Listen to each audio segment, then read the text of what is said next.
Hello, I'm Don Mitchell, author of Business Basics, the book that gives you dozens of lessons, each of which can contribute to making your business far more successful.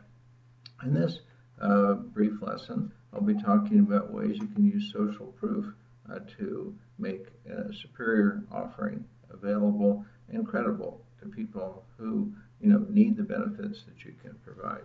So let me begin by quoting from the book of Hebrews, chapter 2, verses 1 through 4, in the New King James Version. Therefore we must give the most earnest heed to the things we have heard, lest we drift away. For if the word spoken through angels proves steadfast, and every transgression and disobedience receives a just reward, how shall we escape if we neglect so great a salvation, which as the first began to be spoken by the Lord, and was confirmed to us by those who heard him. God also bearing witness both with signs and wonders, with various miracles and gifts of the Holy Spirit, according to his own will. When people are unsure what to do, they may look around and copy what others do. I've often seen this occur at meals when the number and location of utensils exceed the usual fork on the left and knife and spoon on the right of a dinner plate. In such a situation among strangers, people wait until someone grasps a utensil before digging into the food. The results can be unintentionally quite humorous. The person who acts first is a leader more by instinct than by knowledge. I've seen many appetizers eaten by whole tables of people with dessert forks as a result of such impetuous mistakes in copying. I began to appreciate the power of social proof after a most unusual experience. When I was 10, my family had driven to Yellowstone Park in Wyoming, which is famous for its geysers of hot, sulfurous water that erupt in impressive vertical streams. The one geyser is called Old Faithful because its eruptions occur about every 91 minutes. Naturally, we wanted to see this great wonder. The park was filled with signs pointing the way to Old Faithful. Arriving at the indicated location, we pulled into a parking lot and began looking for the geyser. Another sign pointed past some buildings. As we walked near the buildings, we heard an enormous roar and saw a plume of water vapor exploding upwards. I ran to see what it was and found an enormous pipe that was producing the water vapor. Every 2 or 3 minutes, another jet would come out. It was wonderful. My family crowded around. Soon we were joined by over 50 curious people who marveled at this phenomenon. After watching for about 20 minutes, I began to wander around between eruptions. I happened to notice a sign on the building that said laundry. Oops! I had quickly gathered my family and we continued down the pathway to actually see Old Faithful. We had been admiring the exhaust from a steam vent for the industrial washing machines. When we left, the crowd marveling at this highly productive geyser was still growing. The same behavior can be observed in any major city with tall buildings. Stop and look up, and pretty soon the sidewalk will be full of people doing the same. It doesn't matter if there's nothing special to see. People will look up anyway. Edward Bernays, the father of public relations, was aware of many people being quick to follow the crowd. A fabric manufacturer once hired Bernays to do something about the company's surplus of red cloth. Red wasn't in style that year, and there didn't seem to be any way to sell the unwanted material. Bernays quickly invited all the top society people in New York to a ball, where everyone was required to wear either a red dress or have a red accessory. The ball was the hit of the season. Naturally, there was soon a shortage of red material, and the manufacturer had to make even more. While I worked at Hueblein, I often saw the pattern repeated in New York. Fashion changes began in Harlem, an area where many of the poorest people in Manhattan lived in those days. Whatever the most popular people wore or did in Harlem would be big business among everyone else within a few weeks or months. Our company was always introducing new alcoholic beverages and often concocted new mixed drinks that included our beverages. Hueblein salespeople would then head to Harlem and run their bar parties where they mixed free drinks, where the trendsetters hung out. If the not-so-trendy people saw the cool people sticking with the new drinks, everyone who admired the trendsetters would follow their examples.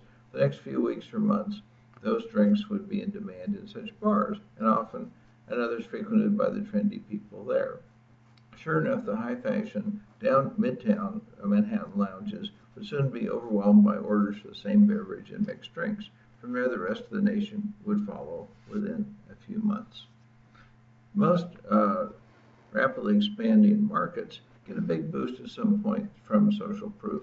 Advertisers often try to cash in by paying trendsetters to endorse their products.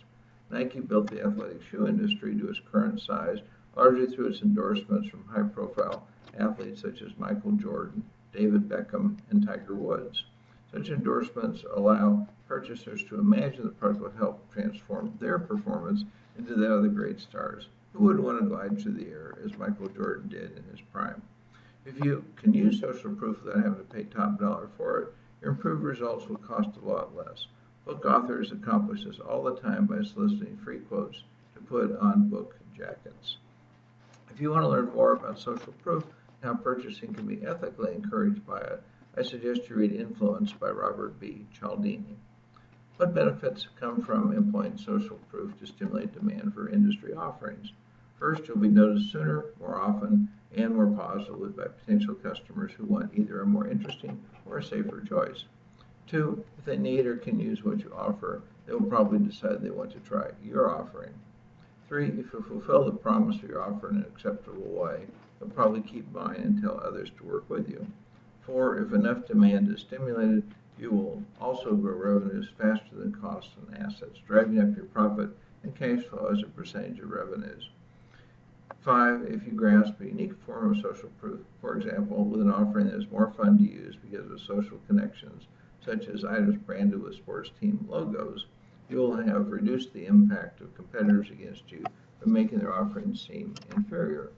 Because Smirnoff vodka, made of virtue, had been run through charcoal several times as vodka was perceived as purer, some marketers for newer vodka products stimulated demand further for their offerings by running blind taste tests with high-profile experts to establish which brands were purest in tasting bland. Six, your pricing power will increase because you face less competition for those customers who appreciate your offering the most. A Nike shoe that may cost less than $5 to make often retails for over $100. Seven, mass marketing effectiveness will be improved. With enough of a social proof advantage, competitors' marketing will be remembered by most potential customers as having come from you. So what's the strategic lesson of expanding your market by 20 times with social proof? Fully develop the optimum social proof for a market you can serve, or you'll be leaving the door open to continuing new entrants who can create social proof advantages against you. This often means a multi-brand strategy will work best, built around the strongest social proofs. Compete then with yourself rather than with competitors. Few people ever realize the value of this strategy and miss most of the potential growth and profits they could enjoy. Let us further expand on the cola example that I began in Lesson 9. If Coca-Cola had developed Pepsi-Cola and Dr. Pepper instead of competitors doing so, Coca-Cola Company would control over 90% of a much larger market. Profits would be substantially higher. Coca-Cola's image of being the original and most genuine would have been reinforced with advertisements featuring celebrities who are considered to be very honorable and genuine, such as former U.S. President Jimmy Carter. Pepsi's image of being the coolest and most in line with young people could have been reinforced by a line of even more trendy young pop singers, as the brand has consistently done. Dr. Pepper's image of being for those who are most energetic and active could be helped by having athletes endorse the product and by having exclusive distribution of sports facilities favored by young people, such as the major soccer venues in Europe and South America. The following sections address questions you should consider to locate ways to expand your market by using social proof. First, what benefits can you offer because the market is underdeveloped? Blessed be the Lord, who daily comes to us with benefits, the God of our salvation. This is a quote from Psalm 68, verse 19. Trendsetters like new items because they want to be seen as being different from followers. Once something trendsetters favor comes into common use, the trendsetters will move on to something newer or different. If few people are using your offering or using it to best advantage, the lack of popularity will be part of attracting trendsetters. To interest trendsetters, your offering must give them lots of ways to show they are different. Obscure brands that have been around for years can benefit from such unpopularity by attracting trendsetters simply because they appear to be so different from what most people use. Kids' sneakers had a brief run of increased popularity based on such appeal to trendsetters. If trendsetters' usage of your offering isn't visible enough, you may have to drum up some publicity to increase such visibility. In other cases, your offering may be more valuable if few people use it. For instance, a database that provides ways to gain new insights and then acquire customers is more valuable to marketers if all their competitors do not have the same information. As a result, they may wish to offer opportunities to purchase exclusive use of such an offering.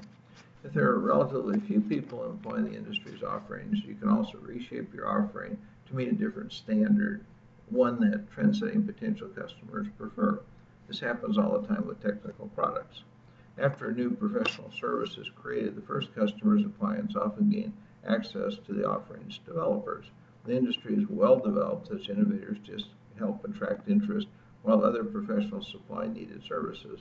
When the market is underdeveloped, consider using access to the innovators as a point of differentiation. So your assignment is to look for ways you can deliver desired exclusivity and other benefits to trendsetters and other desirable customers because your industry is small compared to its potential. Next, let's look at the question of what new forms of social proof can you offer that will impress unconvinced potential customers. Here I want to quote from another psalm, in this case Psalm 103, verse 2. Bless the Lord, O my soul, and forget not all his benefits. Early trendsetters are often replaced or supplemented by less adventuresome or less wealthy trendsetters. For instance, a new item of apparel may first be worn in public by celebrities during red carpet arrivals at an award show. While it's great to have that visibility, sales of the same line of apparel to the high school crowd might be more influenced by which football team captains and head cheerleaders wear in their school. Many offerings never provide much value other than being unusual. If you can also demonstrate that trendsetters can gain a continuing advantage from the offering, you've accomplished a great deal more. For instance, Oprah Winfrey, the most popular television host in the United States just after the turn of the 21st century, went on a diet every so often. When she did, Ms. Winfrey looked much healthier and more attractive. During the diets, her talk show often featured the person who was helping her lose weight. As long as she stayed trim, that person did well. When the weight piled back on, the social proof dissipated as well. But if someone could have helped her keep thinner, the accomplishment would have been of lasting value as social proof. Some people are appropriately skeptical about celebrities when it comes to such social proof. They know the celebrity probably has a personal chef, a personal trainer, is willing to purchase anything that might help, a huge economic advantage to use an offering, and a band of other advisors who may be helping create some of the results. To develop the mass market, at some point you'll need to use social proof involving ordinary people who share their results. Diet and exercise books very effectively persuade with before and after photos. Some people will do well, at least temporarily, in any new regimen.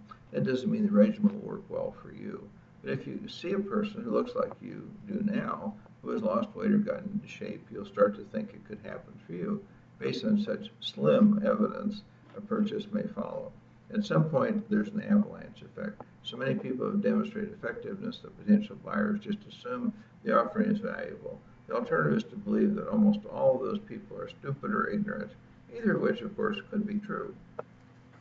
As a result, sometimes it helps to list lots of customers. A CEO told me he would buy anything for his company after learning the 10 firms of CEOs he admired used to give an offering. Assignment. Develop new forms of social proof that build in your early successes with trendsetters to draw in more customers who add further credibility. Next, let's look at how can new forms of social proof recreate the excitement of when the market was small. Here we're going to look at the book of Galatians chapter 2, verses 9 and 10. When James, Cephas, and John, who seemed to be pillars, perceived the grace that had been given to me, they gave me and Barnabas the right hand of fellowship, that we should go to the Gentiles, and they to the circumcised. They desired only that we should remember the poor, the very thing which I also was eager to do. Companies often re-energize markets by bringing out new and improved versions of their offerings, which they make available first to the trendsetters. Companies may expand such social proof by creating other cool associations. For instance, an athletic shoe company may create fancy stores such as Nike has done, where youngsters and youngsters at heart can daydream and have a chance to buy new items not available elsewhere. The most influential customers, such as the hottest retail buyers, may be granted special access to celebrities and trendsetters at invitation-only events. For Nike, this might be a golf outing where Nike's professional golfers wear the apparel and use the company's clubs and balls. When such retail buyers are then taken to see lots of people buying hot products in the company's fantasy stores amid images of great sports stars, such influential customers are sure to be impressed. Why wouldn't they order? So your assignment here is to refresh and deepen your cool social proof to keep trendsetters fascinated. Next, let's look at by how much can you profitably improve social proof. Here I want to quote from the book of Ezekiel, chapter 40, verse 4.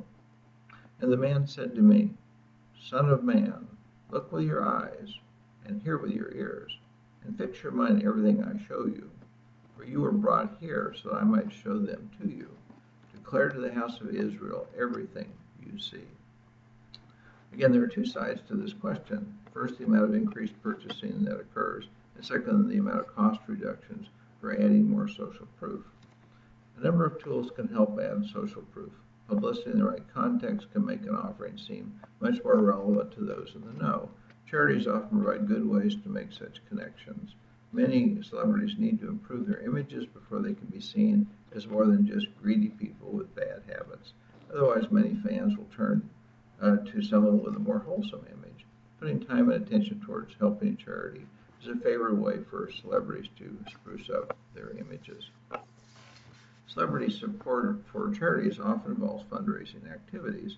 When you donate some of your offerings to help raise funds for the charity, a celebrity may be seen holding or using the offering. In some cases, the celebrity will give an unsolicited testimonial for how good your offering is to encourage people to spend more for the donated items. Contests where celebrities serve as judges are also a good form of gaining publicity, as rich in social proof. If an existing contest fits with what your offering provides, you can donate the offering to those who appear in the contest or to the judges. In the American Idol televised entertainer competitions, for example, cosmetics would be inexpensive to provide and could then end up gaining very valuable social proof after the contest winners become stars. Many offering providers develop new contests just to serve this purpose. For example, Smirnoff helped launch the original World Surfing Championships before the event was well known and widely publicized. On the televised shows, you saw lots of healthy surfers against the background of the Smirnoff logo. In an era when liquor wasn't advertised on television, such visuals were very valuable for creating a healthier image. As long as it doesn't involve paid endorsements from wealthy superstars, social proof is actually pretty inexpensive to generate. But creating social proof almost always takes time. Effective organizations often focus someone on this activity and develop an internal expertise, or they find a specialized agency that can do this so effectively for them that it will be separate from the agencies that develop and buy their advertising. Your assignment is to take a small community, test the best ideas for improving social proof there, measure the results to find out where it works best, then experiment again, emphasizing the most effective methods in another small community. Continue to test and measure in this way. As soon as you find a combination of social proof enhancing methods that work very effectively, start expanding the combination in geographic areas that you can serve well. Next, let's look at how can you improve social proof with the best customers first. So here I want to quote from the book of 1 Corinthians chapter 12, verse 31. But earnestly desire the best gifts. In Crossing the Chasm, Jeffrey A. Moore describes the way many new technology markets develop. At first, a company can most easily attract those who are intrigued by the new technology or who expect to gain large economic advantages. Someone who has a great reputation for providing new breakthrough technologies becomes a delighted early customer of a new offering. Letting others know about such success can make market development easier and faster. The lesson is to select your first customers both for their social proof and attracting other customers because of the credibility they add to your offering, as well as for their profit potential. Your assignment is to investigate what the social proof of your client list will gain you with those who will eventually be the largest and most profitable customers. To expand the market the most, First, demonstrate your benefits in the highest rated organizations for generating social proof. Next, let's look at the question how you can change your business model to permit faster development of social proof. Here, let's quote from Deuteronomy chapter 9, verses 11 and 12. And it came to pass at the end of 40 days and 40 nights that the Lord gave me the 2 tablets of stone, the tablets of the covenant. Then the Lord said to me, Arise, go down quickly from here, for your people whom you brought out of Egypt have acted corruptly. They have quickly turned aside from the way which I commanded them. They have made themselves a molded image. When a small vitamin distribution company was founded, the leaders decided to market their offerings primarily as social proof, providing free vitamins to high-profile professional athletes. A lot of work was involved because athletes needed special services. They often lost the vitamins and requested that replacements be shipped out for same-day delivery to the ballpark or stadium. Or someone would ask the athlete about the vitamins, and the vitamins would expect a representative to be available that night to host a dinner to explain about the vitamins and hand over a large free supply.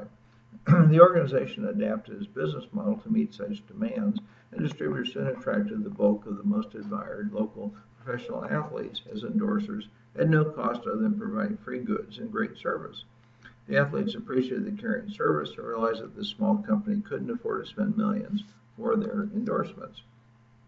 Mitchell & Company, the management consulting firm I direct, did something similar when we assembled best practice development organizations. After the members started to meet one another on a regular basis, they were impressed by our clientele. Clients would share stories about ways that Mitchell & Company helped them. New assignments often resulted, and our best practice improvement work rapidly expanded. Your assignment is to re-examine all parts of your business model to see how you could accelerate adding social proof. Test your better ideas to see how they work before making major commitments. And finally, let's look at the question of how can you locate undiscovered high potential customers who provide more powerful social proofs. Let's make one final quote from the Bible, in this case from the book of Matthew, chapter 22, verse 9. Therefore, go into the highways, and as many as you find, invite to the wedding. Small social proof additions may be enough to go from making a market somewhat larger to making the same market enormous. In fact, just one additional element of social proof may be enough to serve as a tipping point, particularly if you bring in new types of customers who are active buyers. The healing water movement led by Masaru Emoto provides a good example. He self-published the first book he wrote, The Hidden Messages of Water, and sold only a few hundred copies. Then a filmmaker happened to hear about the book and featured some of his pictorial material in What the Bleep Do We Know? Seeing the photograph of frozen water in the film stimulated a lot of interest. Based on the film, the author was invited to many conferences where he showed the images. Just to see more of such ice photographs, many people bought the book. During the conferences, he would quickly arrange to have his photographs taken of the most impressive people who were attending. Out on the lecture circuit, he would feature such photographs of himself with famous people. His images made him seem like a more credible authority. After the Dalai Lama was photographed enthusiastically hugging Mr. Emoto at one of the conferences, a whole new audience became interested, those who were fascinated with Eastern religion and spirituality. As a result, the book became a runaway bestseller. A series of successful books and professional services followed. So your assignment here is to consider creating social proof in areas different from where the bulk of the market is now. Think about cereal. The product is mostly eaten by young people, but in most developed countries, the population of older people is larger than that of young people. The cereal companies could locate people who live to be well over 100, look good on film, and eat a given cereal every day. Filming such people could offset many of the beliefs older people have about cereal being appropriate just for children. Those who want to live long, healthy lives might take note. Since Quaker oatmeal is already thought to provide some health benefits, that brand might be the best in position to develop and to benefit from such social proof. So I hope this, again, has been a helpful lesson for you and that will bless you in many ways. I look forward to speaking with you again soon. In the meantime, may God bless you, your family, and all you do in the name of Jesus. Goodbye for now.